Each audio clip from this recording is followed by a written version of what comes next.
Terminamos de ler, né, a Teoria dos Sentimentos Morais, a primeira parte. A gente discutiu e leu a Teoria dos Sentimentos Morais, a primeira parte, onde ele trata da simpatia. E eu quero levar a temática da simpatia para para análise da histeria, para análise do trauma, no sentido de que a repetição do humor, ela, de certa maneira, possui uma analogia com relação à repetição do trauma, aquilo que o Ferenczi, num dos textos que nós lemos, chamou de clivagem narcísica, né?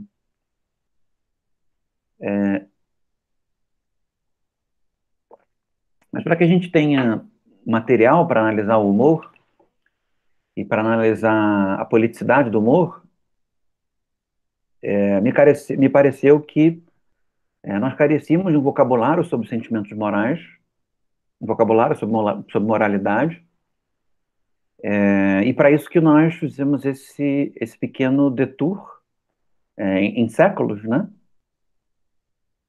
Voltamos ao século XVIII, porque o século XVIII ele foi preocupado em elaborar um vocabulário sobre sentimentos a partir da vida comum.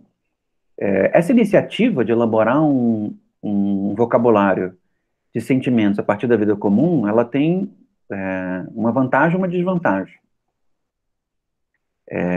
A desvantagem é que se o vocabulário for muito específico, ele passa a ter uma inscrição cultural que torna o uso analógico impossível, né?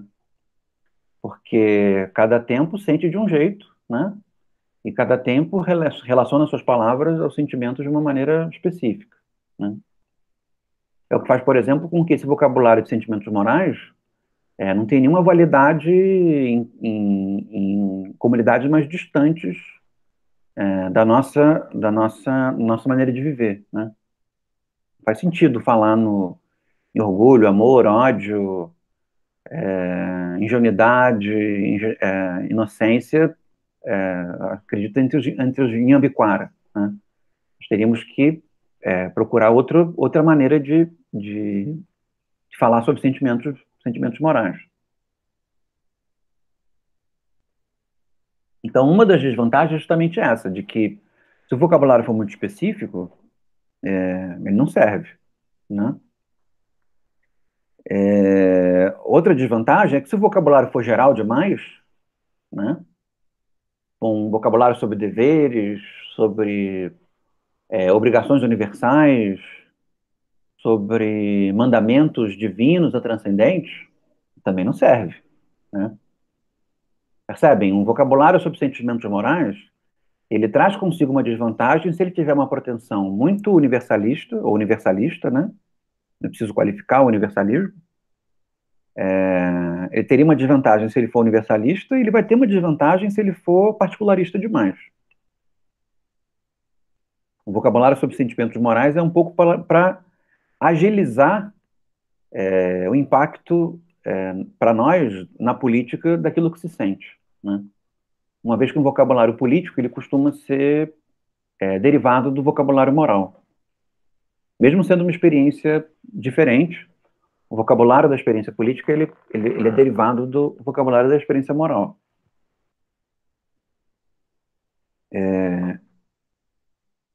Então, essa é uma desvantagem. E para essa desvantagem ser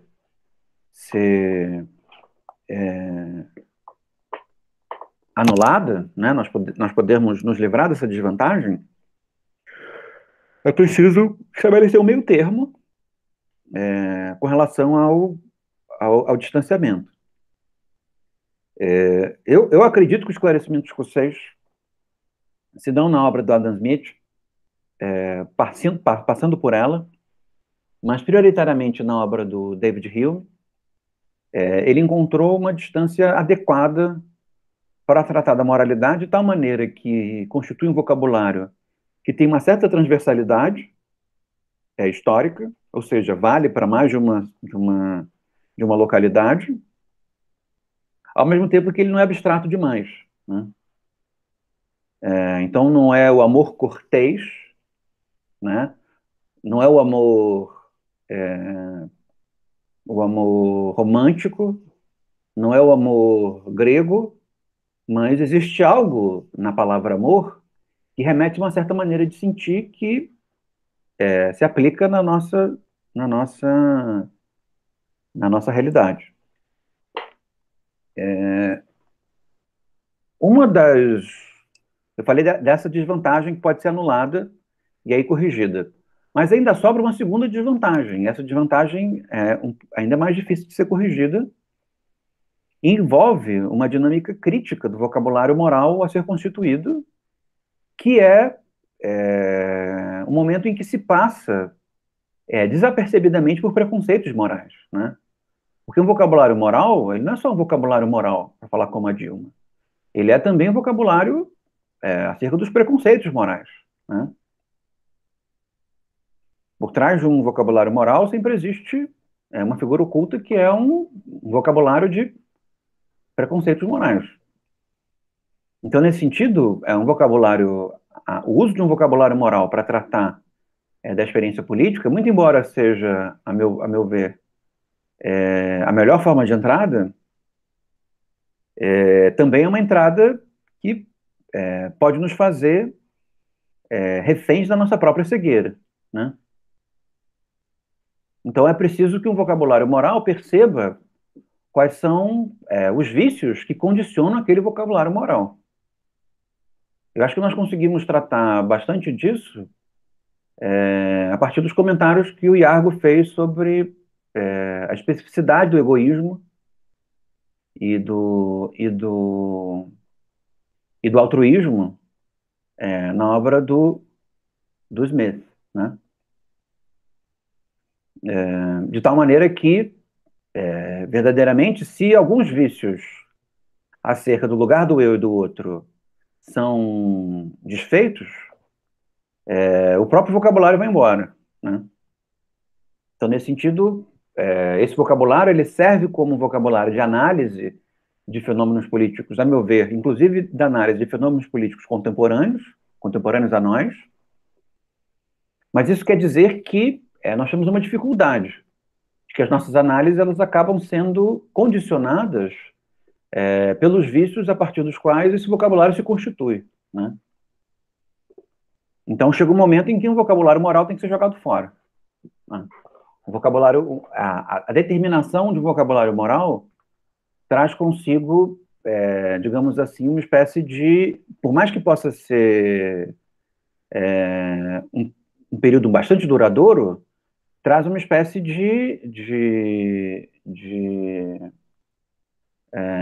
como eu posso dizer, um aspecto descartável, né? Ou para usar a metáfora da escada, uma escada pela qual se sobe e se joga fora, né? A partir do momento em que nós entendemos esses preceitos, essas vinculações de vício, é preciso um novo vocabulário para ser capaz de falarmos de nós segundo outros vícios, né? Partindo do fato bastante realista de que sempre será necessário um vocabulário moral, porque nós sempre estaremos imersos em vícios, né? Não sei se vocês concordam, mas acho que seria relativamente delirante julgar uma vida social e política que não tivesse necessidade de um vocabulário moral justamente porque não traz consigo vícios, né? Ela sempre vai trazer vícios, sempre vai trazer virtudes, e os vícios e as virtudes são recolocados conforme os sentimentos se desenham de maneiras diferentes. Tá claro até aqui? Isso no âmbito isso no âmbito das desvantagens e de um certo diagnóstico das desvantagens, de maneira a nós escaparmos das desvantagens. No âmbito das vantagens, parece que o vocabulário moral ele traz vantagens infinitas. Ou, para não sermos tão pretensiosos, pelo menos inúmeras vantagens, né? Para falar um pouco como aqueles vendedores de produto da Polishop na televisão a cabo. Tem inúmeras vantagens. Dentre elas, o fato de que se você ligar agora, você recebe essa caneta que fura alumínio, ela escreve de cabeça para baixo e dentro d'água. E se você ligar, se você, entre as 3 pessoas que ligarem primeiro, você ainda ganha essa régua, que permite que você marque o seu texto mesmo dentro do metrô ou do ônibus. Mas falando sério, tem inúmeras vantagens. A principal vantagem é nos permitir abordar a política na sua dinâmica cotidiana. Percebe? Permite nos falar dos valores inscritos na historicidade. Nos permite uma abordagem empírica que não redutora, né? Ou seja, nos permite falar de crenças sem reduzirmos essas crenças apenas à sua dinâmica mecânica, à sua dinâmica comportamental. Então, me parece que qualquer análise, e aí eu vou generalizar sem medo, né? Qualquer análise política minimamente reflexiva, se ela não tem consciência, se ela não tem vocabulário moral, ela não existe. E se ela não tem consciência do seu vocabulário moral, ela é cega. Percebe? Seja lá do que você estiver tratando, seja lá de onde você estiver. A não ser que você trate de um futuro que não tem relação com o presente, e aí invente uma linguagem moral ainda não existente, essa é alguma coisa a qual nós estaremos submetidos. Ou seja, ou nós temos consciência do nosso vocabulário moral, ou nós não sabemos o que estamos fazendo. Estamos alienadamente julgando que os nossos valores nos são intrínsecos, né? Acefalamente lidando com os nossos valores. Tendo dito isso, me parece que a análise da obra do Adam Smith, comparativamente à obra do Hume, ela nos trará, ou traz, já a partir desse texto que nós lemos, algumas correções de trajetória. Porque realmente o vocabulário que o Smith utiliza, muito embora ele já mostre um grau de distanciamento interessante, ele é por demais investido nas regras de conduta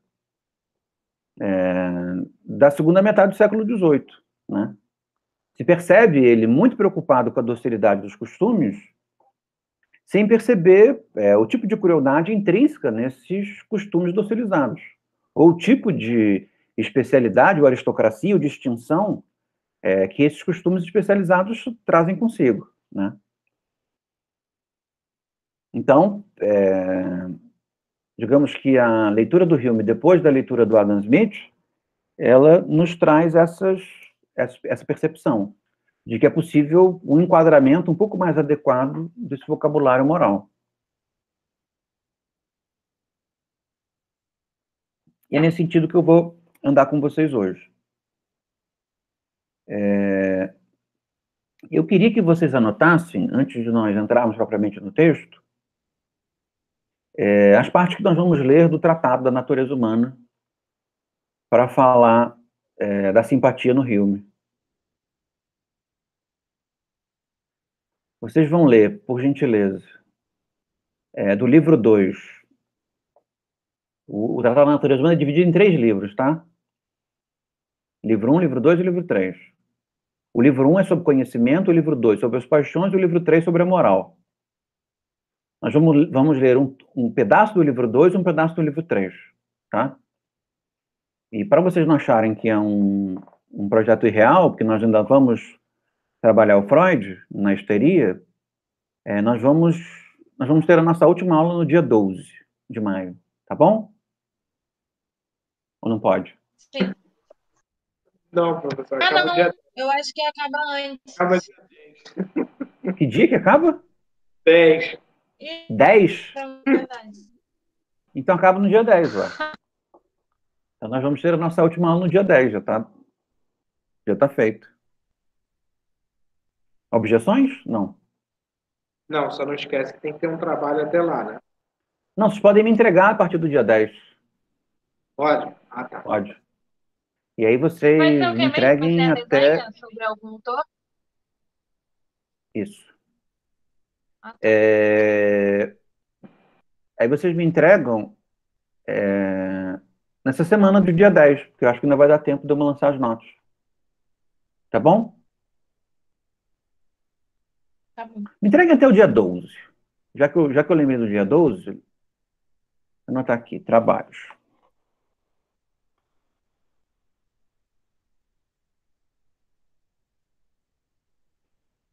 Tá bom, dia 12?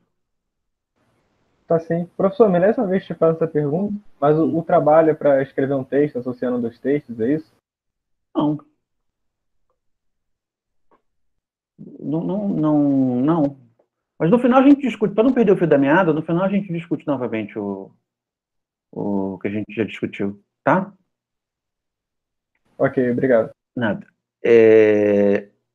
Então, o livro 2 e o livro 3, vocês vão ler do livro 2 a seção 11. Isso mesmo? Da parte 1, seção 11, e da parte 2, a seção 9. Tá? Vamos ler essas duas sessões. No livro 2, parte 1, seção 11, cujo nome é Amor à Fama, e da parte 2, a seção 9.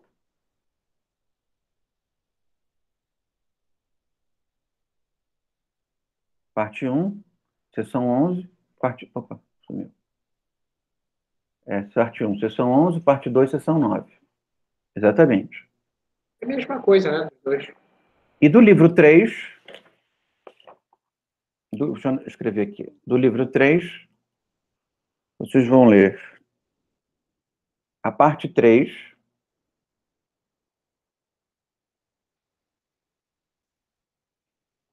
e as sessões de 1 a 5.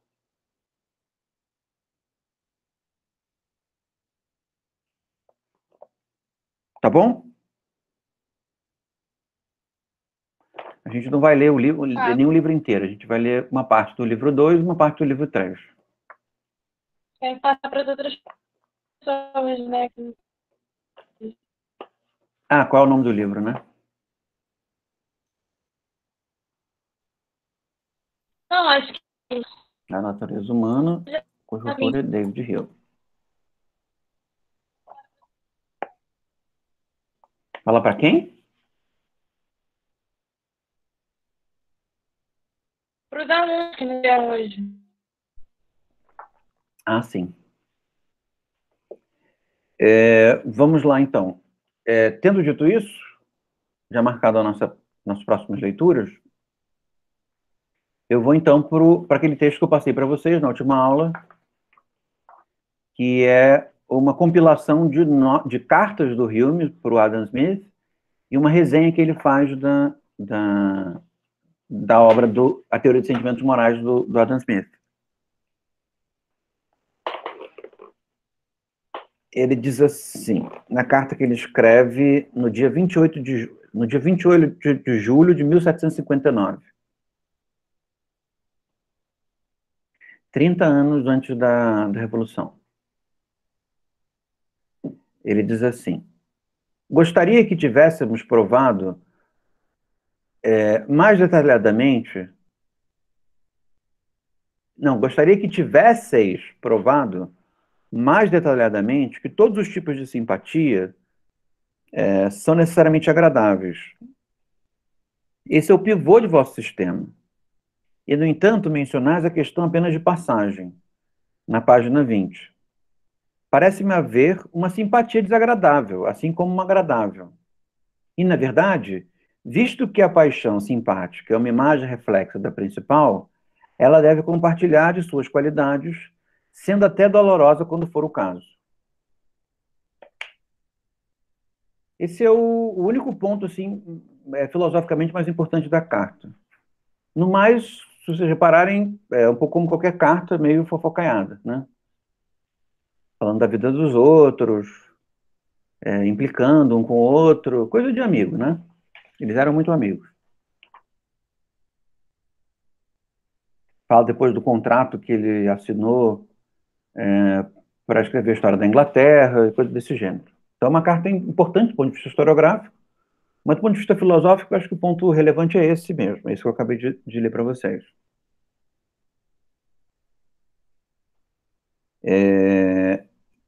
E daí, já fica explícito um ponto negativo, né, do conceito de simpatia com Adam Smith.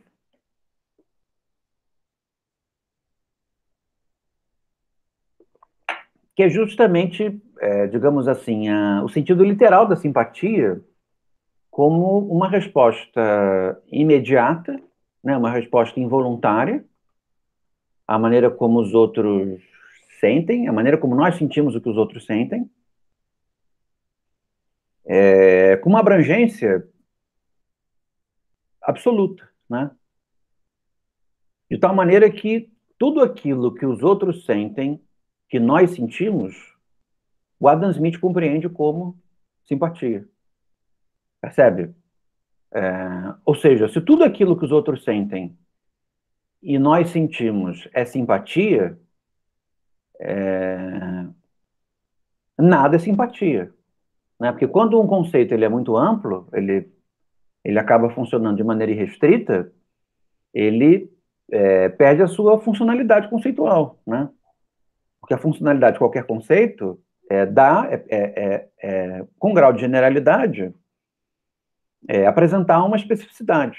Né? Numa generalidade tal, que essa especificidade tem relevância. Né?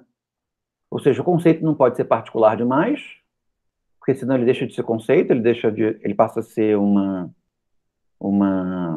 característica, né? Ele também não pode ser amplo demais, porque senão ele deixa de ser conceito para ser essencial ao que se analisa, né?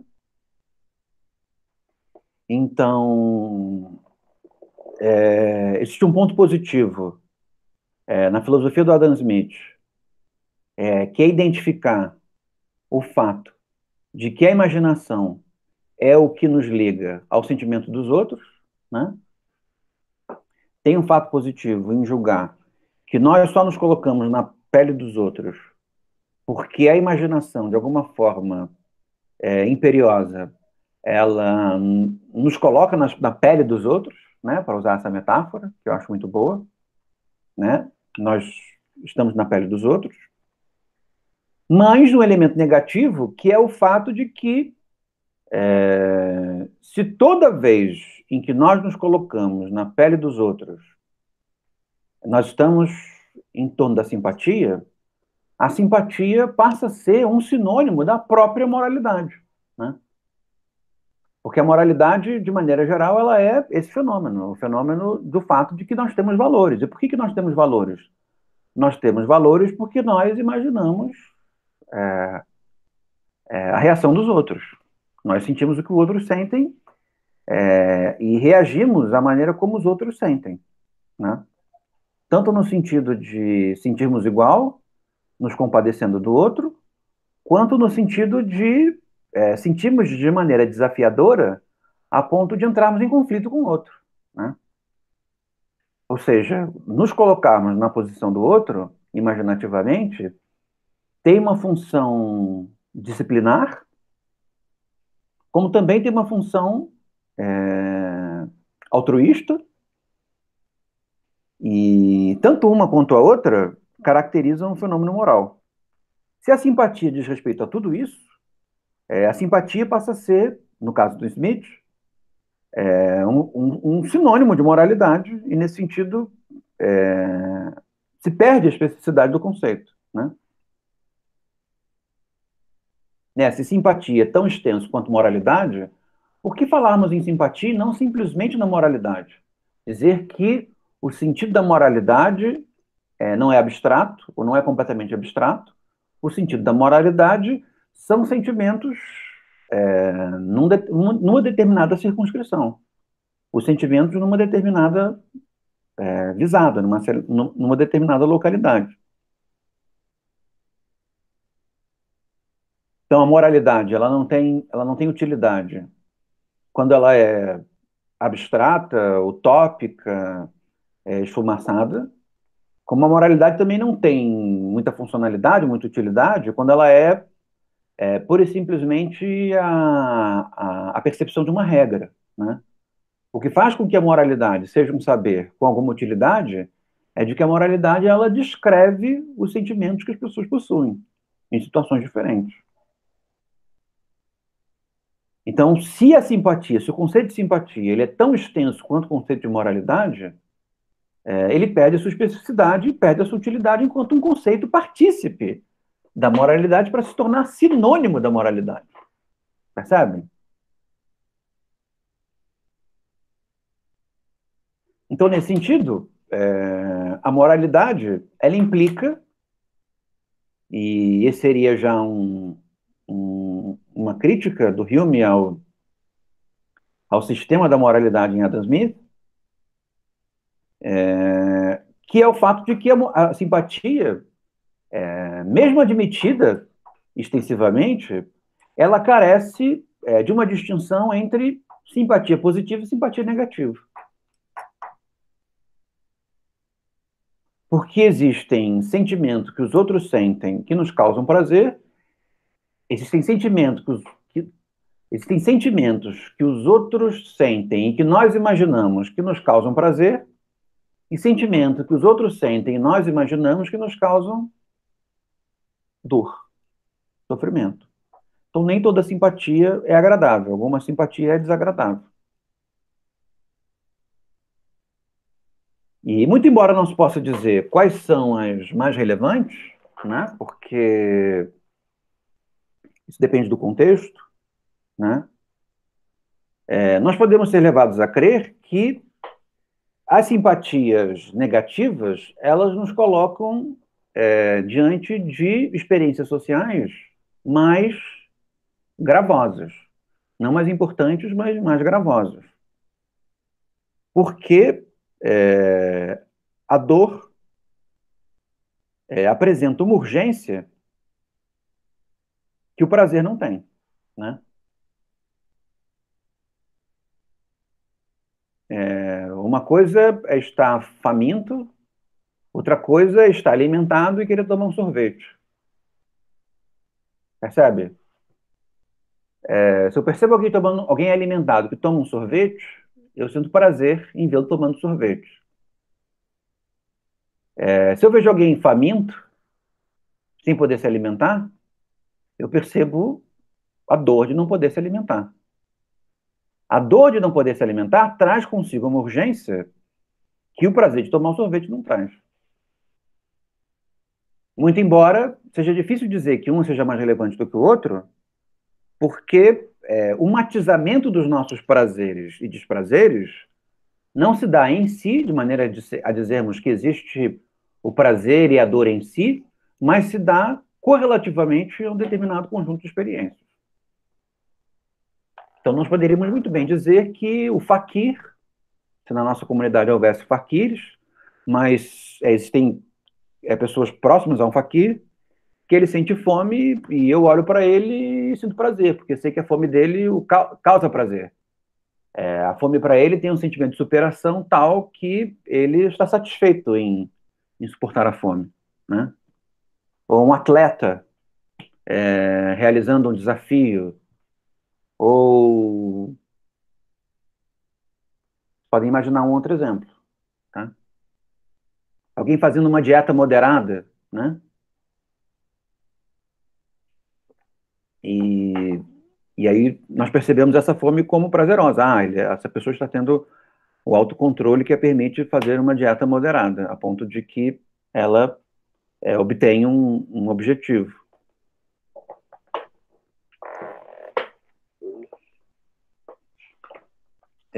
Avançando, vamos para a resenha.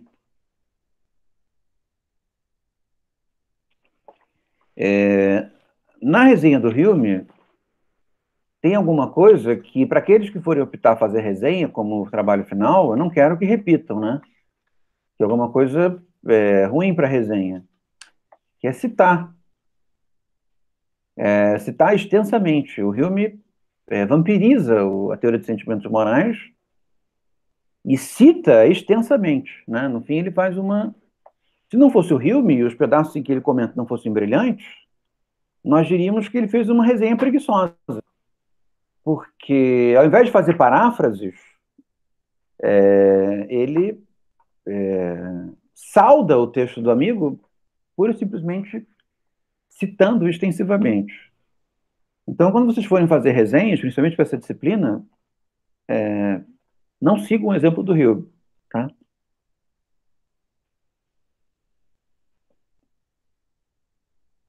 Então, vamos lá. Ele fala no quarto parágrafo, não, primeiro, segundo, terceiro, quarto, quinto parágrafo, finalzinho, ele diz assim: assim, tentem efetivar essa simpatia, supondo que, quando inspecionamos os sofrimentos ou os prazeres de outrem, penetramos neles pela força da imaginação, formando uma ideia tão viva desses sentimentos que gradativamente aproxima-se dos sentimentos mesmos. Então, esse é o ponto nodal da questão. De que, ao mesmo tempo em que o conceito de simpatia marca sentir tal como se fosse, né, a simpatia, nessa concepção, ela deixa abrigo ao que soa mais verdadeiro do que isso, né? Porque, do ponto de vista moral e da identificação com o outro, nós temos sentimentos muito desiguais no que concerne a sentirmos o que o outro sente, né? Ou seja, temos momentos em que sentimos o que o outro sente e tem momentos em que realmente sentimos o que o outro está sentindo, né? Então, se a simpatia concerne aos dois, se a simpatia concerne ao prazer e à dor, e se a simpatia concerne a dor nesse sentido especial, nós, por usarmos a simpatia, não saberemos do que estamos tratando, né?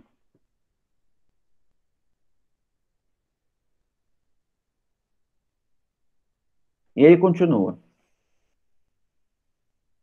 Que essa é a fonte de nossa solidariedade, fellow feeling, com uma desgraça alheia, que é trocando de lugar, imaginariamente com o sofredor, que podemos conceber o que ele sente, ou ser afetados por isso.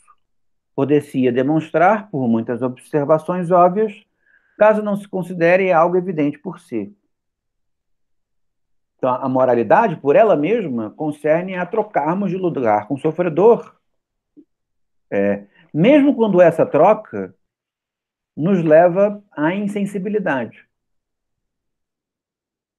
Percebem esse elemento final da minha argumentação? Porque a insensibilidade também é um modo de se imaginar no lugar do outro. Nós podemos olhar o outro e percebermos uma quantidade de dor tal que,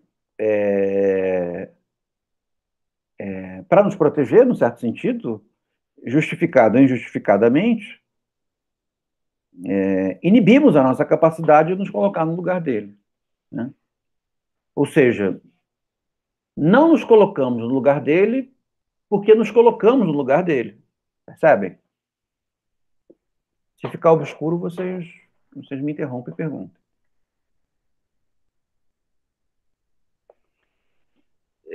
Então, mais para frente. Por isso a insensibilidade, ela também faz parte da moralidade, né? Muito embora a insensibilidade seja imoral, a sua imoralidade não a tira do âmbito da moralidade, né?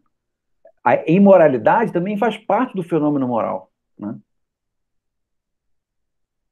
Um pouco como nós, né, que vivemos numa realidade muito árida e com muita pobreza, em que começamos com um grau forte de imoralidade, a não nos colocarmos no lugar do outro, pura e simplesmente porque nos habituamos, né? Ou seja, nos colocamos no lugar do outro tantas vezes que já nos habituamos tanto a estar no outro, na pele do outro naquela situação, que não mais sentimos, né? E esse é um fenômeno moral, se não análogo, pelo menos levemente assemelhado, àquele que desde sempre se afasta do sofrimento porque imagina que não será agradável senti-lo, né? Imaginar que não se quer sentir determinada coisa concerne a imaginar algo. Esse é o ponto, né? E traz consigo também uma imoralidade, uma insensibilidade moral, sendo que é uma insensibilidade moral específica que não se confunde com essa que eu acabei de tratar, que é concernente a um certo anestesiamento, né?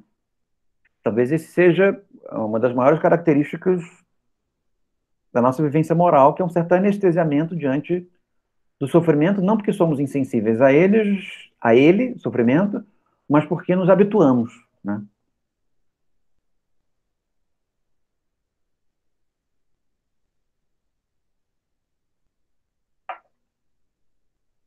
E aí vamos para o primeiro, segundo, terceiro, quarto, quinto, sexto parágrafo.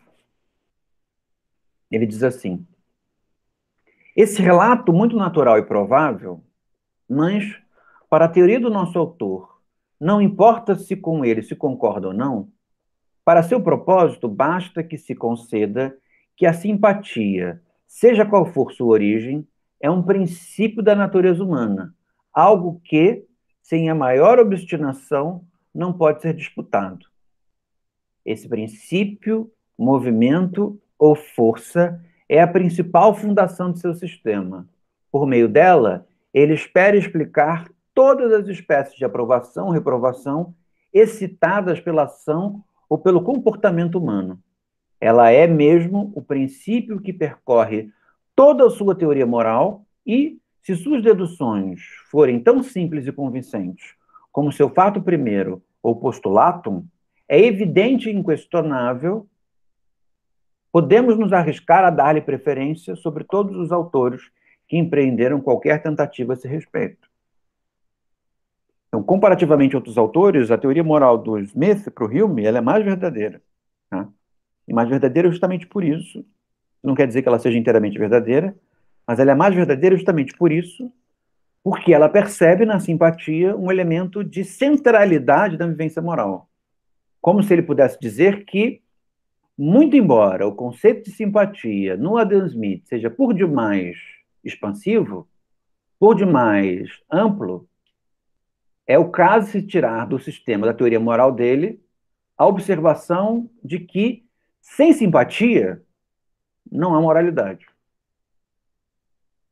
Então, talvez seja excessivo dizer que toda moralidade é simpatia, mas talvez faça sentido dizer que, sem simpatia, não há moralidade. Ou seja, não há moralidade sem que nós nos coloquemos no lugar do outro. Ou imaginemos que estamos nos colocando no lugar do outro.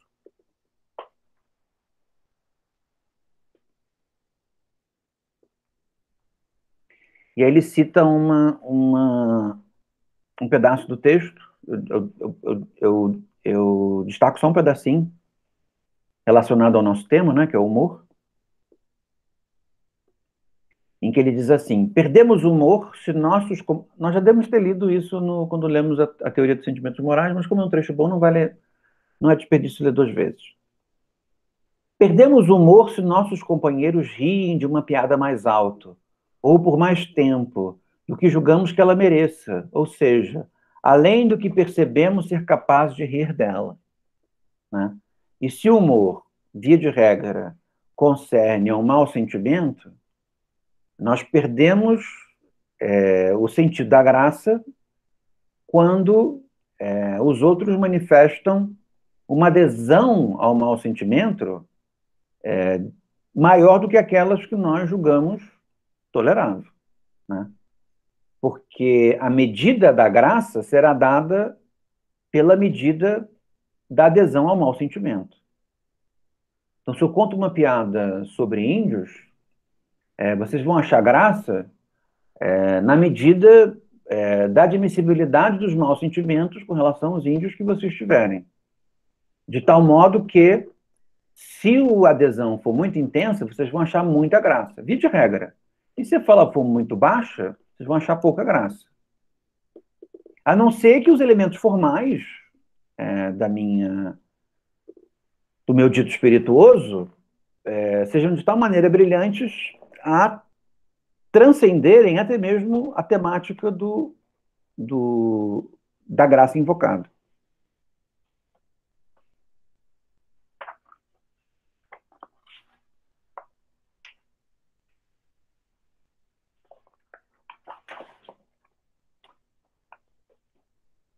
E aí ele diz, mais para frente, existe algo similar entre as paixões egoístas e a esperança. O medo, o pesar e o sofrimento. Com elas, o espectador pode simpatizar e, assim, pode-se-lhe conceder um certo grau de propriedade. Mas não se simpatiza com elas na mesma intensidade com que são sentidas pela pessoa que é por elas motivada.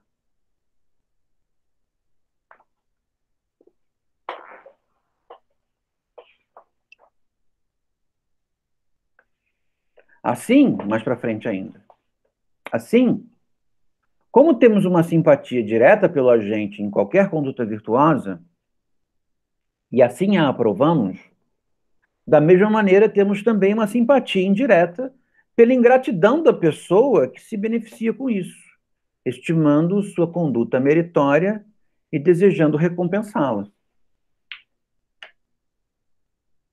Né? Nós simpatizamos com aquele que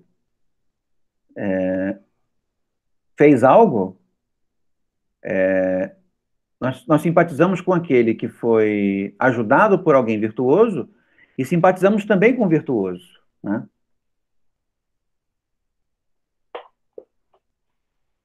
Ao mesmo tempo em que simpatizamos com aquilo que é bom, como também simpatizamos, por vezes, com aquilo que é ruim. E aí a simpatia tem o seu sentido alargado, né? E essa é digamos, uma percepção essencial do sistema do Smith, ao mesmo tempo em que é uma fraqueza.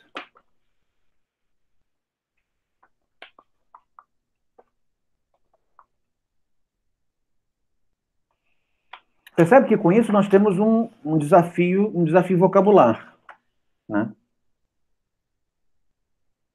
Que é sabermos o que chamamos de simpatia e o que chamamos de moralidade. E ao mesmo tempo uma regra de uso entre aquilo que nós chamamos de moralidade e aquilo que nós chamamos de moralidade enquanto ação boa e imoralidade enquanto ação ruim. Percebe? Nós temos algumas palavras em questão. Simpatia, moralidade e moralidade no sentido específico e imoralidade. A imoralidade é a mais fácil, né? Que ela tem uma palavra só para ela. E a moralidade é quando aquilo que nós fazemos não é percebido como correto, né? É imoral aquilo que nós fazemos que não é concebido como correto, em que âmbito? No âmbito da moralidade, a primeira, no sentido geral, né? Mas se moralidade e simpatia querem dizer a mesma coisa, querem dizer o mesmo grau de amplitude, quando nós tivermos sentimentos positivos, nós diremos que estamos tendo simpatia. E também quando tivermos sentimentos negativos, lidamos com sentimentos negativos, vamos dizer que lidamos com simpatia. Percebem a confusão que isso traz? né, do ponto de vista descritivo.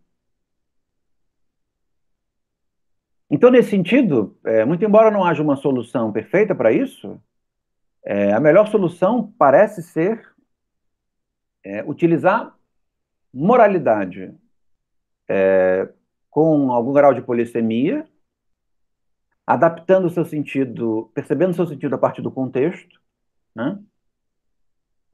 Em que podemos estar dizendo moralidade no sentido amplo, enquanto fenômeno dos valores, fenômeno atinente aos valores, ou podemos estar falando da moralidade no sentido específico, que é aquela ação no conjunto dos valores entendida como boa, distinta daquela ação que no conjunto dos valores é entendida como má e, portanto, imoral. Se assim for, se utilizarmos moralidade no sentido de conjunto de valores e moralidade, dependendo do contexto, como ação correta, imoralidade no sentido de valores como ação incorreta, a simpatia, que descreveria um sistema intrínseco à moralidade, ela ficaria sem lugar. Porque a própria definição de moralidade enquanto conjunto dos valores quer dizer colocar-se no lugar do outro, seja prazerosamente, seja desprazerosamente. Percebem? Talvez esse seja a melhor interpretação do tipo de reprimenda que essa leitura do Hume pode vir a trazer com relação à teoria dos sentimentos morais.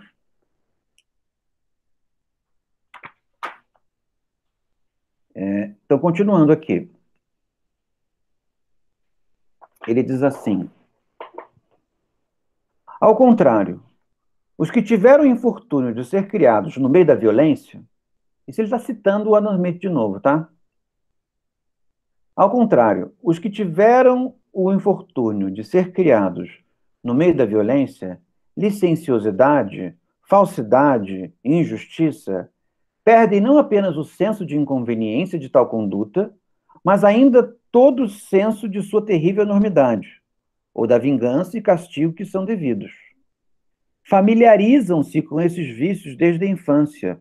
O costume tornou-os habituais e estão muito predispostos a considerá-los como o que se chama o jeito do mundo, algo que pode ou deve ser praticado para impedir que sejamos logrados por nossa própria integridade. Percebe? Dependendo do contexto em que as pessoas estão, ou de como elas foram criadas, elas admitem como moralidade, no sentido específico, alguma coisa que é concebida como imoralidade num outro âmbito. Percebem? Mas, ao mesmo tempo, aquilo que elas sentem aquilo que elas sentem, muito, muito embora possa ser imoral em determinados contextos, faz parte de um sistema de valores chamado moralidade.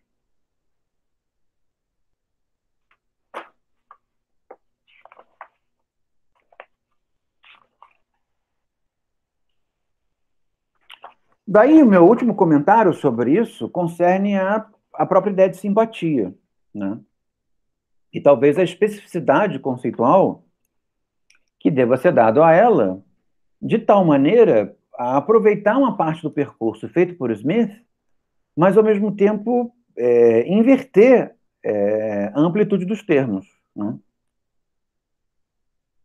A sugestão que me parece ser desenvolvida pelo Hume concerniria a usar a simpatia como sinônimo de sentimento próprio da dor alheia. Isso num sentido cheio, intenso, né? talvez como o regime de maior intensidade. Então, qual seria o maior regime de intensidade? Aquele em que nós sentimos na pele o que o outro sente. Evidentemente, sendo essa uma maneira, sendo uma sensação que nós teríamos em raros momentos, né? Como, por exemplo, quando alguém que nós amamos sofre, sente dor. Quando alguém que nós amamos morre, alguma coisa assim, né? Alguém do nosso circuito familiar morre, e nós sentimos a dor nós sentimos a perda do outro, né? Como, por exemplo, quando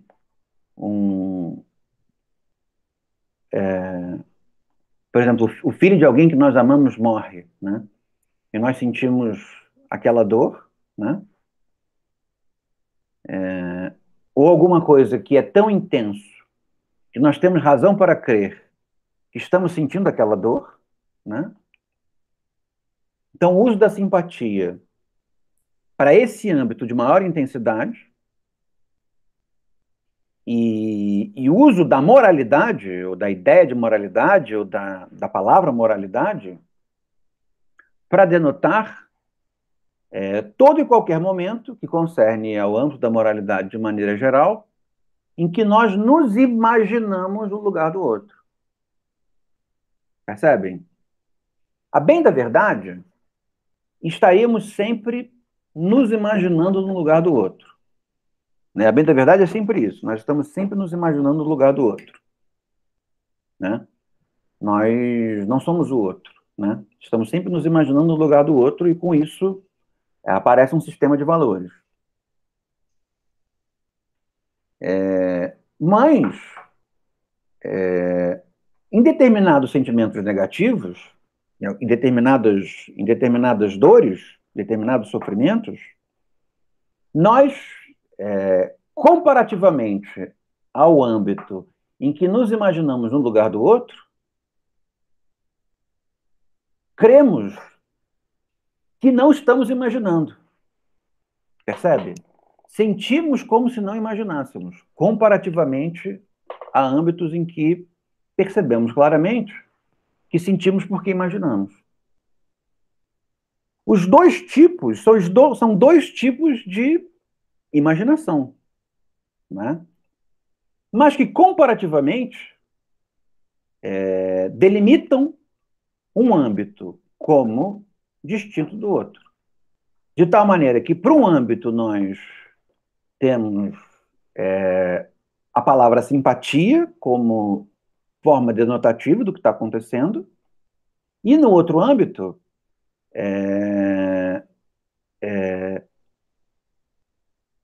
uma dinâmica mais geral de nos colocarmos de maneira mais habitual no lugar do outro. Essa distinção, como parece ser o caso das distinções na teoria dos sentimentos morais, e que também vai ser o caso das distinções no caso do Tratado da Natureza Humana, elas se dão por intensidade, né?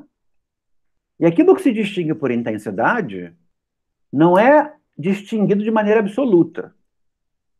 Isso significa que existem zonas de penumbra. E a admissão dessas zonas de penumbra é o que torna esse tipo de fenômeno verdadeiramente desafiador, ameaçador, no certo sentido, mas que torna esse tipo de fenômeno especialmente desafiador. Porque vão existir, provavelmente, aquelas situações em que nós não estamos propriamente certos se sentimos como nossa ou sentimos como nossa do outro, né? E eu tenderia a crer que, quando nós estamos nessa zona de penumbra, não há simpatia, no sentido próprio, cheio da palavra. Existe moralidade, no sentido amplo. Ou seja, moralidade no sentido amplo ganha no caso de sensação de empate, para falar de maneira um pouco vulgar, né? De forma a destacar a natureza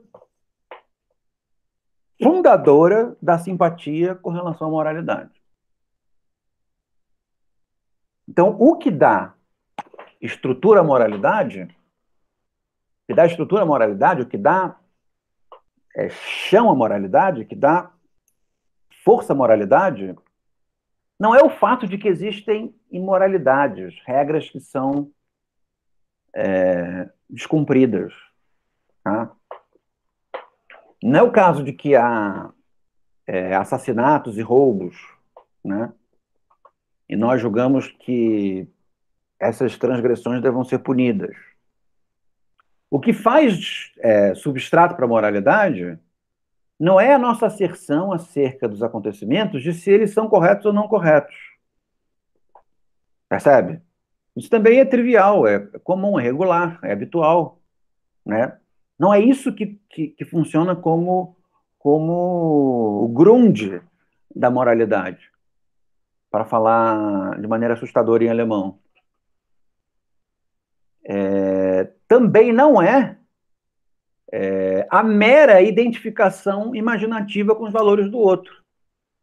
Porque nós nos imaginamos no lugar do outro o tempo inteiro, né?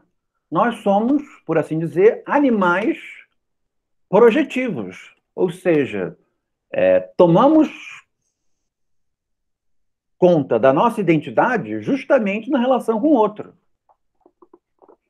Ou seja, tomamos conta de quem nós somos nos imaginando sentindo o que o outro sente.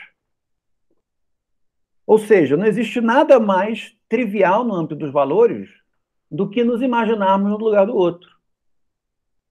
Então, isso que é o comum não serve como esse chão para a moralidade.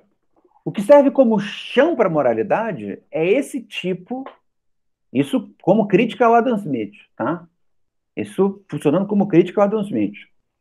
O que funciona como chão para a moralidade, como fato instituinte para a moralidade, o que torna a moralidade alguma coisa diferente de uma opção. A moralidade não é uma opção, a moralidade não é uma afetação, a moralidade não é uma preferência. O que torna a moralidade uma experiência humana fundamental concerne ao fato de que somos capazes, e todos nós sentimos isso em algum momento, muito embora seja difícil de perceber biograficamente esses momentos, mas esses momentos, quando repetidos, apenas reforçam o chão da moralidade, porque somos capazes de sentir a dor do outro como nossa. Sentir a dor do outro, nossa. Percebe? Esse é o ponto. Então, eu diria que, na escala moral, na escala de sentimento moral, existe uma espécie de escadinha que poderia ser feita da simpatia para baixo. Ou seja, existe aquilo que o outro sofre que nós sentimos em nós.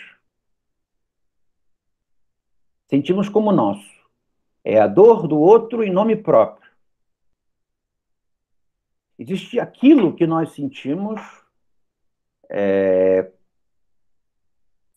como nosso enquanto alheio, em que nos colocamos no lugar do outro e nos percebemos nos colocando no lugar do outro.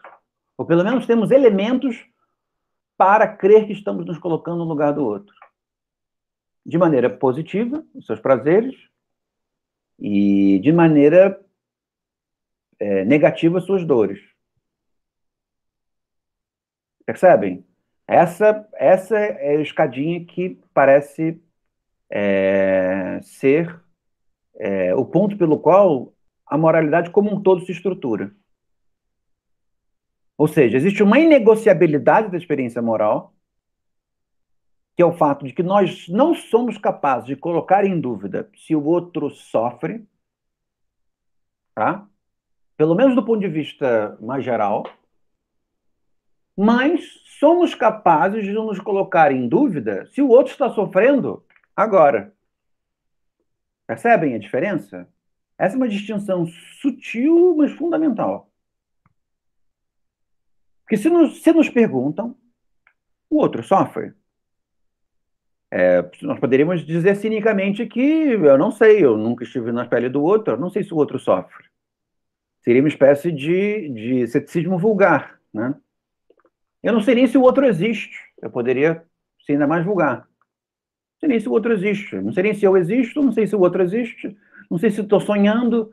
Eu não sei se, na verdade, eu não sou um sonho de uma criança maníaca em algum lugar, né? E quando ela acordar eu vou desaparecer. Não sei nem disso. Mas se eu não for cínico nas minhas dúvidas, exagerado a ponto de me tornar cínico nas minhas dúvidas, e alguém me pergunta, no âmbito comum, se o outro sofre, eu não vou ter dúvida e vou dizer que sim, o outro sofre. Por que o outro sofre? Você vai dizer que o outro sofre porque o outro sofre. Você não vai dizer o outro sofre porque eu sofro.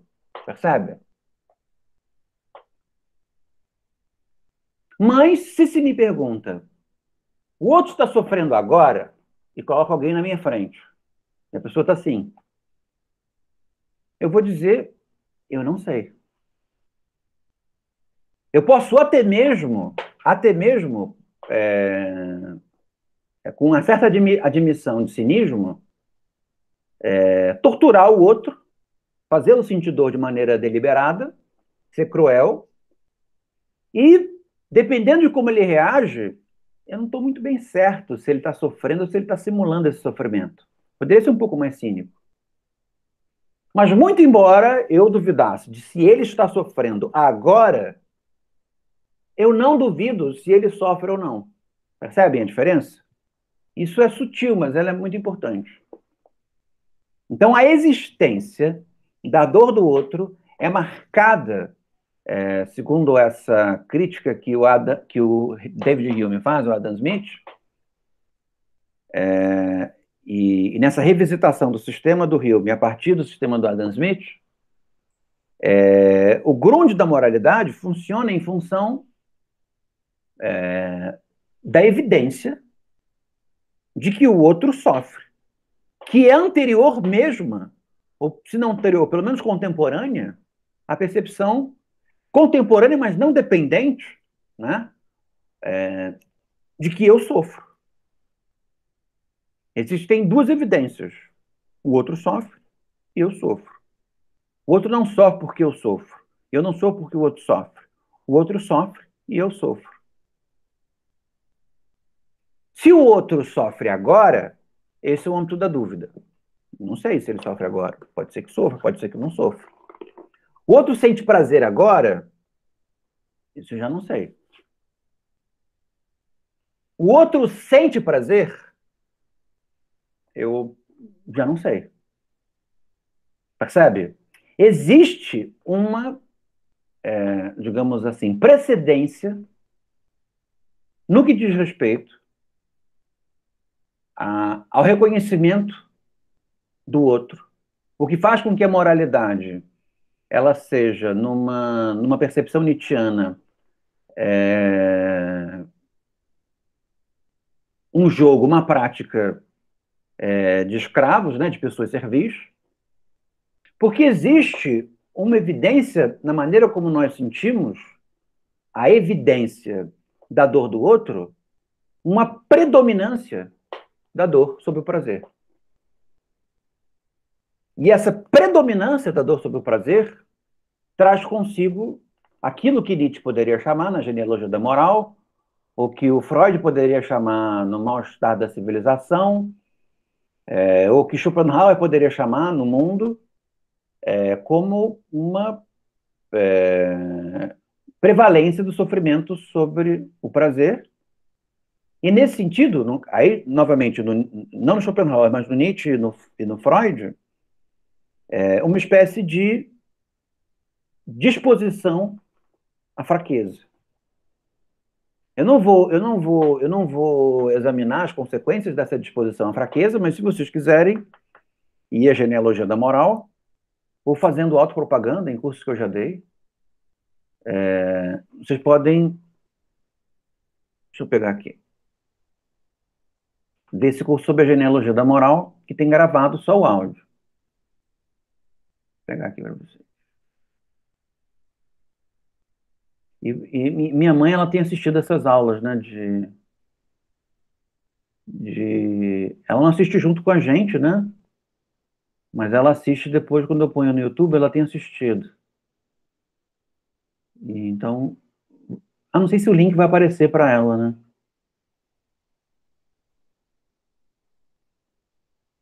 Nossa, cadê isso? Não aparece, não.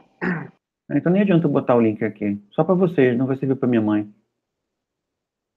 Então nem vou pegar, gente, que tá dando trabalho danado.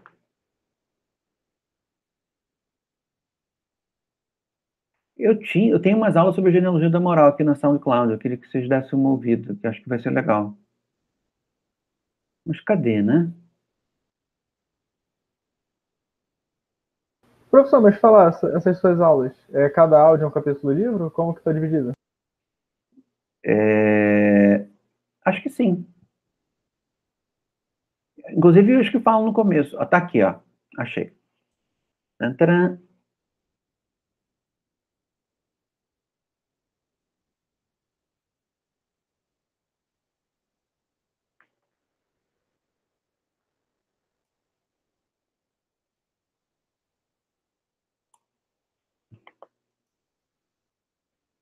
São as aulas sobre Nietzsche, tá?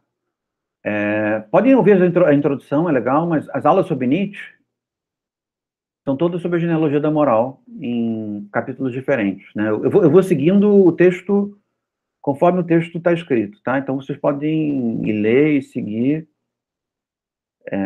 que vai ser legal. Seria uma espécie de consequência natural, principalmente no âmbito da naturalidade, de uma espécie de predominância da moral escrava sobre a moral heróica, né? Ou até mesmo uma espécie de condicionante trágico da moral heróica, né? A moral heróica, em algum momento, ela redunda. A moral heróica não existe, né? No momento que ela se torna moral, ela se torna servil, num certo sentido, porque ela parte da evidência de que o outro sofre. Ou seja, a simpatia a instaura, né? Ficou bem até aqui, gente? Não sei se fez sentido ou se vocês querem discutir alguma coisa sobre isso. Se não, eu vou já começar a comentar um pouco sobre as paixões no Hume, para vocês verem isso acontecendo. Tá? Você terminou o texto? Terminei. Eu anotei duas coisas. Tá, pode falar. Na página 18, ele fala do efeito da utilidade. Agora eu não estou me lembrando aqui se ele está citando ou se ele está concordando. Efeito da utilidade, uma das principais fontes de beleza. Quer dizer, essa noção de beleza enquanto utilidade, né? Já me parece um problema também, nessa perspectiva que a gente está trazendo aqui. Por exemplo, em Nietzsche. E seguindo, ele, na página 23, aí ele fala, sendo a verdade em toda parte, uniforme e consistente. Esse sentido que, como eu quase não li nada de Hume, mas que sentido é a verdade para ele? Respondendo a primeira parte, né? A primeira seria o fato de que o próprio conceito de beleza ele se dá a partir de uma certa habitualização das percepções. E muito embora esse conceito, e aí não mais previsto por eles, né? Mas a partir da lógica que o Hume admite, por exemplo, menos no Smith, mas em que o Hume admite, a partir do momento em que hábitos diferentes abrem uma disponibilidade distinta a acontecimentos, né? O conceito de beleza, a percepção da beleza, começa a se alargar, até mesmo a dar conta da feiura, né? Daquilo que poderia ser entendido como feiura. Então, no fim das contas, o que é a beleza? A beleza é mais do que ser a percepção de uma característica etérea, de uma característica excepcional, de uma característica, digamos assim, distintiva. A beleza seria, na sua dinâmica mais geral, a percepção de uma certa funcionalidade daquilo que é percebido. E aí, mesmo para essa funcionalidade deixar de ser tão relevante para o conceito de beleza, é preciso que o elemento princípio da funcionalidade apareça para depois ser boicotado. Ou seja, se não é funcional e é belo, é funcional porque transgride a beleza que é funcional. E aí o belo é justamente essa transgressão. A transgressão é funcional. E aí o funcional, o útil, permanece como um elemento próprio à beleza. O Kant, por exemplo, tem uma definição que é um pouco pior, mas ao mesmo tempo mais citada, que é relacionar a beleza a um universal, né? E aí, o que seria belo? Seria aquilo que, de maneira não conceitual, porque não pode ser transformado numa proposição, numa observação específica, mas que universalmente as pessoas admitem como belo. O que dá uma sensação de falacioso, né? O que é belo? Belo é o que todo mundo considera belo. Então, contrapondo essas concepções, a concepção que o Hume traz essa concepção que o Adam Smith traz de beleza, a concepção que o Hume traz de beleza e a concepção que o Burke traz de beleza na origem dos sentimentos de belo e sublime, o elemento convergente da beleza, que pelo menos do ponto de vista inicial, a expectativa de um prazer, concerne a utilidade, uma certa utilidade. O que significa isso? Significa uma certa capacidade de servir, mesmo que residualmente, a alguma finalidade. E aí, usando finalidade num sentido imediato, né? Um certo uso, né? Então, o que é a beleza física, a beleza corporal? Ela pode assumir qualquer dimensão. Ela pode até mesmo se tornar grotesca, e isso é admitir a beleza. Mas o início dela é um certo reconhecimento da funcionalidade no que diz respeito às proporções do corpo, né? Então, 2 pernas para andar, 2 braços para abraçar, mandíbula, coisa dessa natureza. Então, se a boca fosse um pouco como o Arthur, se a boca fosse no ânus, o ânus fosse na boca, poderia ser compreendido como belo.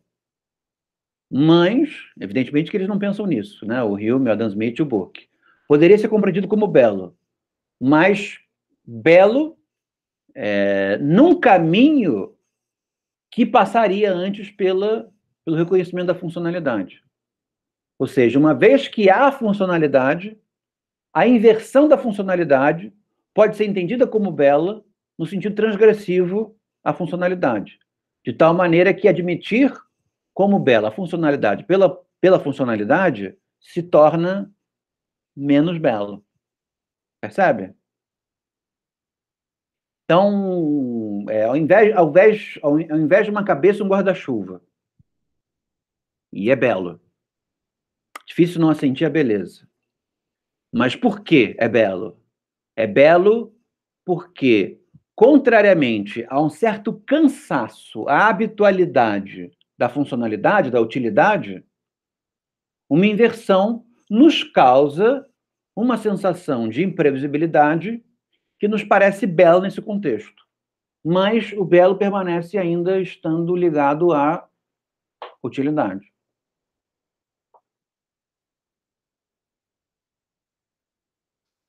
Me vem à cabeça nesse sentido o argumento lá do nascimento da tragédia, do socratismo estético, né? Que o princípio fundamental é belo que é inteligível, né? Para ser belo precisa ser inteligível. Se você a funcionalidade como o elemento primeiro, né? Mas se você nem entende, como é que vai ter a funcionalidade passa a ser um princípio primeiro? Entende o que eu quero dizer?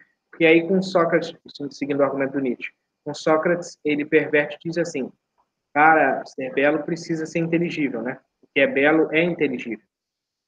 O que Eurípides faz com a tragédia, né? De explicar, de fazer o prólogo, enfim. Nesse sentido, a beleza também. Se você nem compreende, como é que você vai permanecer com o princípio de utilidade ou de funcionalidade? Ou eu estou errado? Eu acho que não está errado, mas eu acho que é um argumento exagerado para a beleza, porque, no fim das contas, nós conseguimos achar belo aquilo que nós não entendemos direito, né? E, nesse sentido, contrapondo essa percepção da beleza a partir das sensações e a percepção da beleza como constitutiva a partir da inteligibilidade, ou mesmo da inteligibilidade narrativa, né? Como exemplo que você deu, ela é exagerada, porque para ter o sentimento de beleza, eu teria que estar de tal maneira... eu deveria ter uma tal consciência daquilo que acontece, senão a beleza me escaparia, né?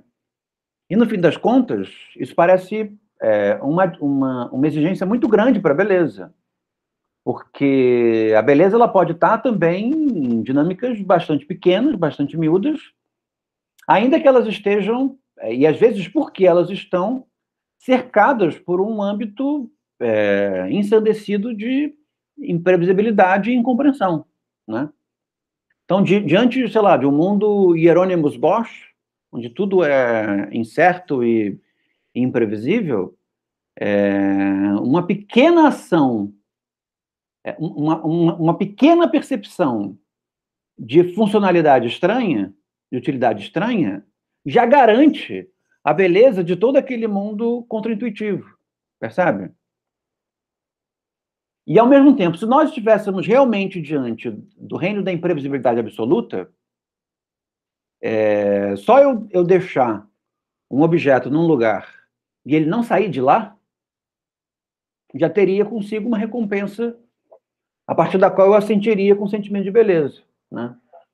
Então, nesse sentido,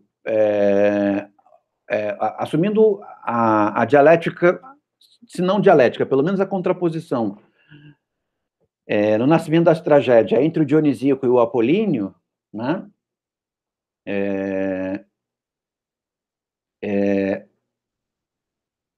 No Dionisíaco, né, ou pelo menos na estética dionisíaca, a beleza não estaria em questão. Percebe? A beleza não é problemática. O que está em questão é o excesso. O que está em questão é a imprevisibilidade. Então, os enunciados belo ou não belo, belo ou feio, não fazem sentido. E, nesse sentido, uma estética está diretamente ligada a uma moralidade. Então, uma estética, no sentido de... Estética nesse sentido de demarcação do que é belo do que é feio, né? Uma estética, nesse sentido, ela também serviu numa certa dinâmica. Por que serviu? Porque ela parte do reconhecimento de que há dor no outro, não de que há prazer no outro, de que há dor no outro, e de que alguma pacientação dessa dor existe a partir da utilidade. Percebe? A dor, ela traz consigo, ela concerne uma imprevisibilidade absoluta, né?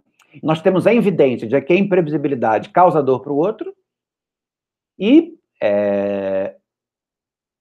um pequeno bálsamo, que é um pequeno grau de previsibilidade, já produz uma expectativa de prazer ligada ao reconhecimento da utilidade. Então, uma estética, enquanto uma disciplina, por assim, um reconhecimento de que a experiência ela pode ser avaliada enquanto bela ou não bela, já traz consigo um vínculo constitutivo com a moralidade. Percebe? Porque se a estética não estiver vinculada à moralidade, não existe expectativa de utilidade. Não havendo expectativa de utilidade, não é estética no sentido convencional. Ela se torna alguma coisa que concerne ao excesso, né? Concerne ao excedente, concerne à destruição, em certo sentido, concerne a outra dinâmica que não é a dinâmica do belo e do feio, né? E aí nós poderíamos até mesmo dizer se, na mesma amplitude dos comentários que eu fiz sobre simpatia e moralidade, se a gente chama de simpatia tudo aquilo que é moralidade, se a gente não desnatura a amplitude do conceito de simpatia ou a especificidade do conceito de simpatia, talvez uma coisa parecida possa ser feita com relação à estética, mas de maneira invertida, né? A estética pode significar as nossas sensações, e aí haveria estética na admissibilidade ou na inadmissibilidade do belo, né? Haveria estética com ou sem belo, né? Porque haveria sensações, então haveria estética, ainda que não houvesse prioridade para ela de prazer sobre a dor, já haveria estética na indiscernibilidade do prazer e da dor, e aquilo que acontece quando existe uma precedência do prazer sobre a dor, que é quando o belo começa a ser demarcado, nós já estaríamos diante de uma estética linha, né? Uma estética como sinônimo de arte, num certo sentido. Ou arte no sentido menos no sentido alargado, que seria quase que confundido com a palavra estética, mas a arte mais ligada ao sentido de tecné, né? de uma utilidade, né? Você fez um comentário aqui, eu vou ler agora, calma aí. Até porque é Apolo quem formula as belas imagens, a estética dionisíaca é disforme e violenta. Exatamente. E esse é o impasse acerca da amplitude da palavra estética. Se a estética denota um pouco como simpatia, né? Simpatia denota a evidência da dor do outro, ou simpatia denota a imaginação de nos colocarmos no lugar do outro? Nesse sentido, uma distinção entre simpatia e moralidade acaba sendo interessante, porque a simpatia é condição da moralidade, mas a moralidade não é condição da simpatia. Percebe? Há simpatia mesmo sem moralidade. O que convergeria, por exemplo, na dinâmica do pensamento, como Blanchot pensa, ou convergeria também na dinâmica da amizade montaigniana, lavoisiana. A simpatia mas não há moralidade, né? Há simpatia, porque existe a evidência de que o outro sente, mas não há moralidade no sentido de que existe reconhecimento do sofrimento ou do prazer, né? Numa outra chave, que atualizando o mesmo impasse com relação à estética, nós teríamos, se nós admitíssemos que a estética diz respeito ao jogo do belo e do feio, nós careceríamos de uma palavra que denotasse a evidência da sensação, né? A evidência de que sente-se, né? E nesse sentido, também me parece, da mesma maneira que a gente pode criticar o uso amplo da palavra simpatia, também questionar um certo uso amplo da palavra estética e utilizar a palavra estética no sentido um pouco mais restritivo, de modo a denotar a evidência de que há sensações, né? Ou seja, a estética teria uma amplitude assemelhada à palavra simpatia, né? Ou seja, o que é a simpatia?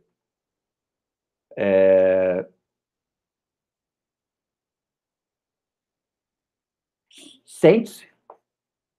O que é a estética? Sente-se. Uma vez que a simpatia ela traz consigo um desenvolvimento em moralidade, pode-se dizer que o que é evidente na simpatia, no sente-se da simpatia, não é o sentir como um todo, mas é a prioridade da dor sobre o prazer. E no caso da estética, pelo menos do ponto de vista convencional, uma espécie de superioridade da expectativa da utilidade sobre o trágico, sobre o imprevisível, né? Sobre o dionisíaco.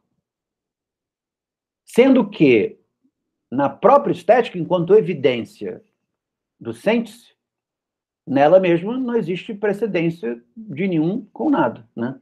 Não existe nela antecedência do prazer sobre a dor ou da dor sobre o prazer. De tal maneira que até poderíamos dizer que uma certa estética precede a simpatia, né? Em questões de amplitude, colocaríamos a estética. Vou criar aquele jacarezinho. Estética.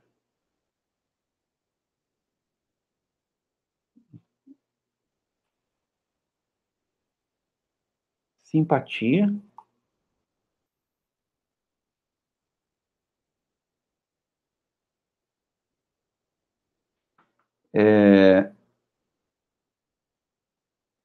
E aí, estética no sentido arte.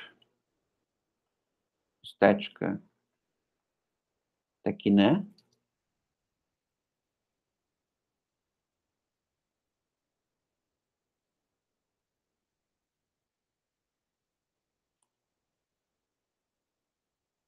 Na verdade, estética, tecné e moralidade estão em âmbitos assemelhados, né? Moralidade no sentido amplo.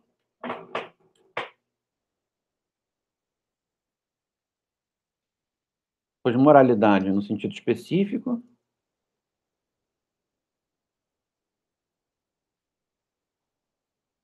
E imoralidade.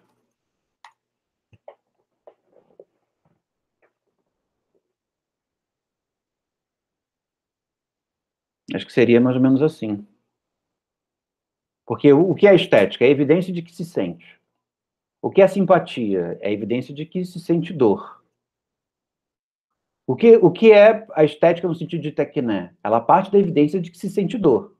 Porque se sente dor, eu preciso de utilidade, né? E aí, belo e feio.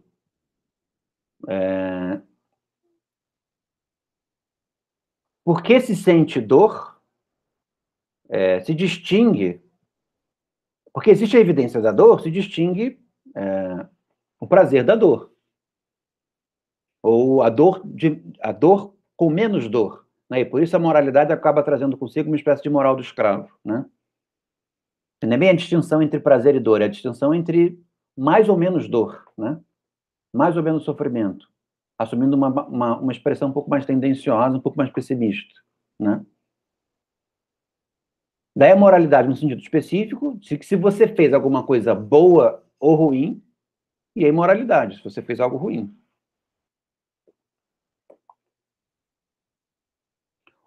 O dionisíaco concerniria a uma saída desse jogo por uma espécie de manutenção na estética, no seu sentido original, né? Seria mover-se apenas no âmbito da evidência de que se sente, né? O pensamento, eu já acho que já é um pouco mais circunscrito, porque o pensamento acaba envolvendo o outro, né? O pensamento demanda o outro. Então, o pensamento, ele digamos que ele ficaria entre uma dinâmica simpática e estética e uma dinâmica simpática e estética no sentido de tecné, né? Porque o pensamento, para ele pensar, ele precisa do outro, né? O reconhecimento de que o outro sente, mas se aquilo que o outro sente se transforma especificamente não em dor, mas em sofrimento, o pensamento começa a sair de férias, né? Ele para de pensar para pensar o ressentimento ligado ao sofrimento, né? E aí o outro deixa de ser o outro para se tornar alguém, especificamente, né? Inserido numa certa cultura, inserido numa certa trajetória.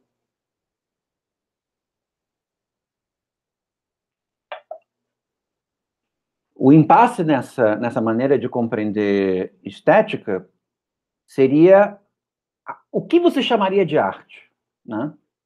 E aí haveria uma série de conflitos, né? Porque você pode tentar chamar de arte alguma coisa que é dionisíaca, né? E aí você chama de arte esse sentido primeiro de estética, ou você pode chamar de arte uma dinâmica compartilhada, comunal, mesmo quando grotesca, mas comunal das práticas. E aí você chamaria de arte a estética enquanto tecné, né? Mesmo que o conceito de tecné pudesse ser bastante alargado, né? Mas haveria a previsão de algum grau de previsibilidade, para ser um pouco redundante. Faz sentido?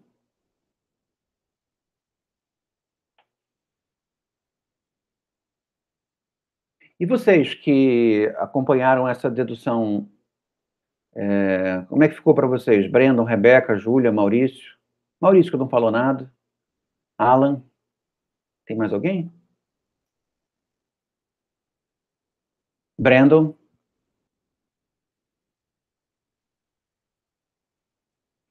Tá. Mas como é que tudo isso começou, né? Um pouco para refazer o... Não tem problema, pode ficar sem falar. Eu só queria saber se vocês estavam acompanhando. Mas, então, ao invés de entrar no Hume, deixa eu só tentar, então, refazer como é que nós chegamos nisso, né? Como é que isso se desenha. Simpatia, né? Chegamos nisso pela simpatia. E qual foi o problema da simpatia a partir desse texto do Hume? O problema da simpatia nesse texto do Hume é julgar que tudo é simpatia. Toda vez que nós nos imaginamos no lugar do outro, isso é simpatia. E, muito embora isso possa ser interessante, isso tem um problema. Porque a amplitude da simpatia passa a ser a mesma amplitude da moralidade. Porque o que é a moralidade, do ponto de vista convencional, do ponto de vista prático, do ponto de vista da vida comum, né? A moralidade nada mais é do que esse conjunto de crenças e regras que surgem porque somos capazes de nos colocar no lugar do outro. Percebem?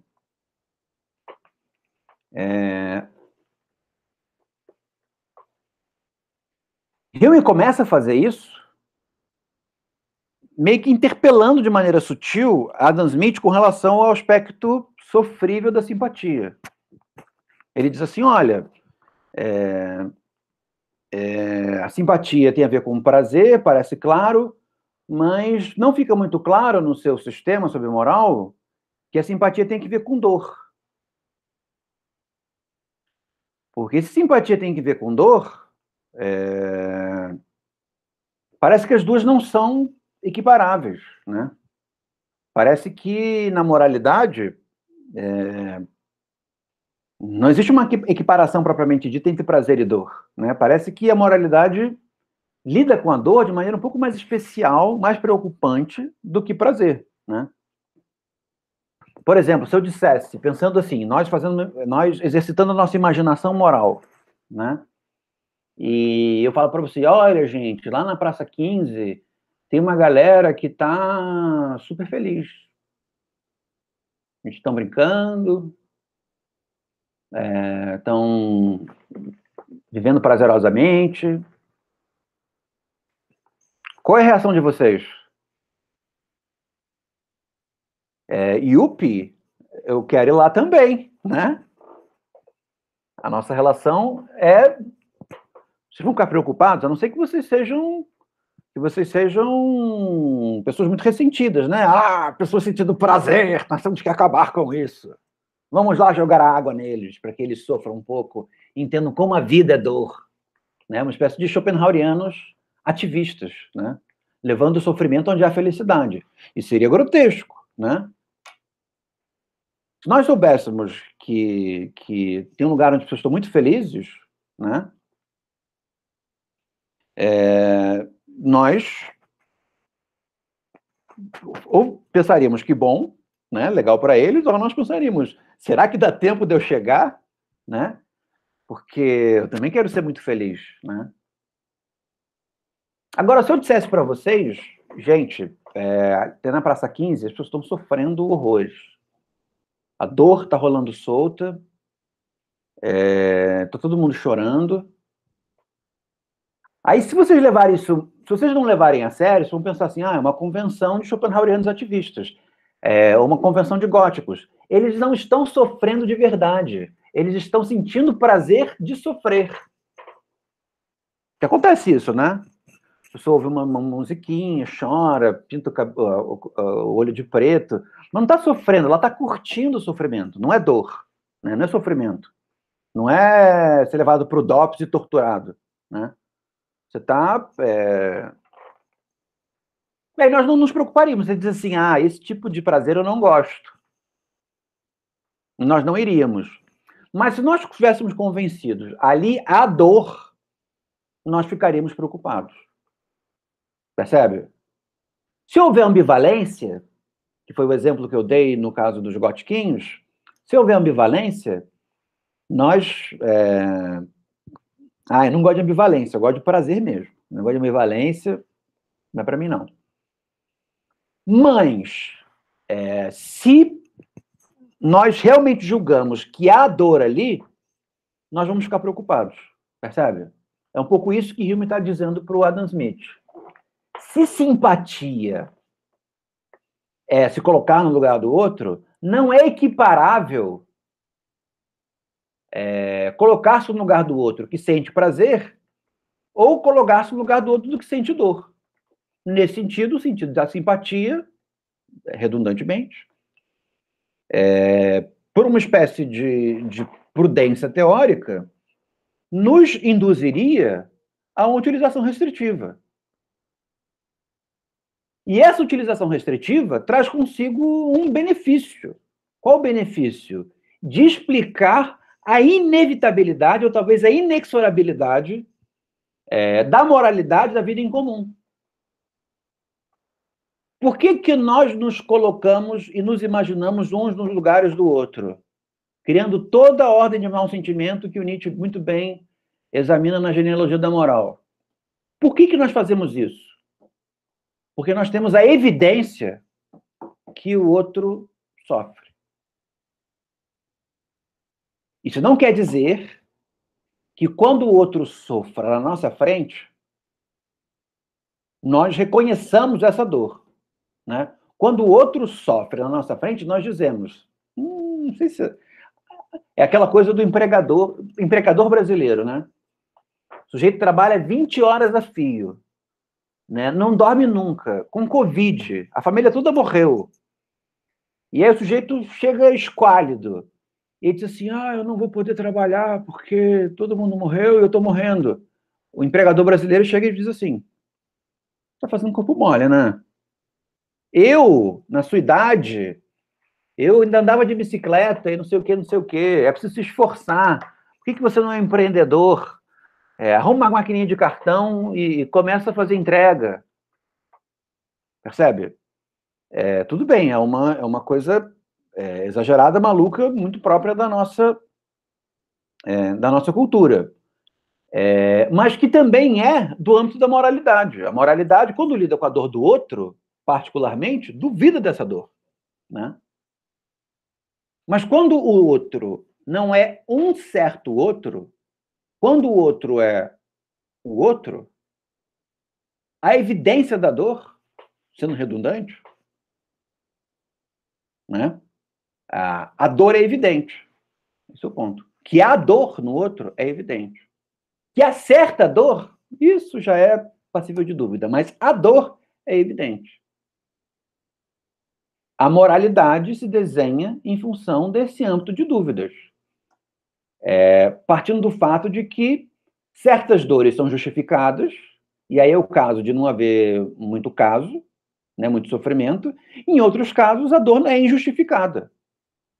E aí, sentir dor ou sofrer é imoral, né? Em alguns momentos, né, se você não reprime a sua dor pelo sentimento de orgulho ou de obrigação, existe um grau de imoralidade. E essa é a moral do escravo, né? A nossa moral, né?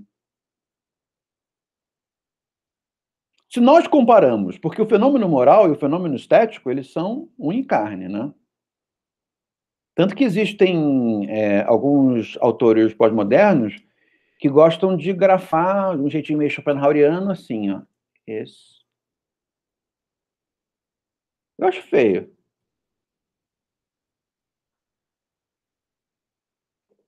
Eu acho feio porque eu acho que a ética, ela tem um sentido metafísico demais, grego demais. Acho que o Nietzsche gostaria, mas eu não sou Nietzsche, né? Não tenho essa adoração pelos gregos. Então, eu não gosto muito dessa grafia, essa grafia um pouco afetada, mas se tem usado muito em textos mais pós-modernos, falando sobre a relação entre moralidade e estética, né? Mas, em falando da relação entre moralidade e estética, que são âmbitos afins, né? São âmbitos em que a sensação está em questão, né? Eu teria que admitir que a sensação, nela mesma, a evidência da sensação, é ainda mais ampla do que a evidência da sensação no outro, né? A sensação em mim do outro, né? Então, antes de sermos eu e outro, por que a sensação ela chega a ser mais evidente do que a própria existência da dor do outro, sentida em mim, né? Porque a evidência da sensação ela se dá antes da diferença entre o eu e o outro. Antes de nós sabermos que existe o eu e existe o outro, há sensação, né?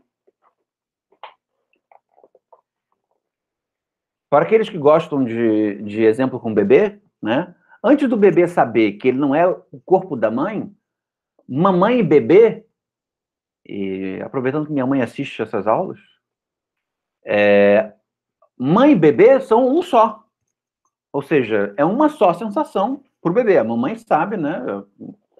Talvez uma mãe muito possessiva possa achar que o bebê é o corpo dela, né? Mas para o bebê, o corpo da mãe e ele são o mesmo. Ou seja, não há eu e não há outro, né? Então, essa relação é estética. Estética nela mesma, pura. Ela é a própria evidência da sensação. A segunda evidência, depois da evidência da sensação, é a evidência de que o outro tem dor. Que faz consigo também com que o outro tenha menos dor, né? E menos dor seja sinônimo de prazer, né?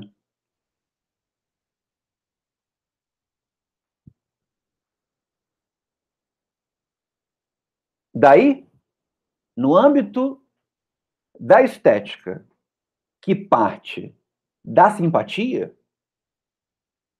a distinção entre o belo e o feio começa a se colocar.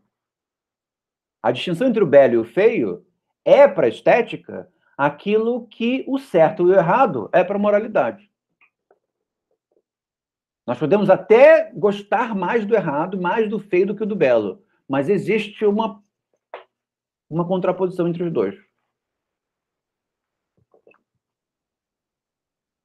Fez sentido como revisão do caminho que a gente fez?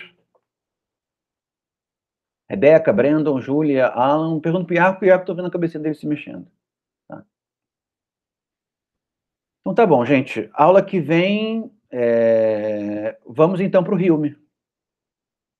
Tá? Leiam. Que bom, Júlia. Ah, deixa eu desligar aqui. Mais alguma questão? Mais alguma pergunta? Não? Posso encerrar a aula? Tá. Então vou interromper aqui a gravação e a gente fala de avaliação.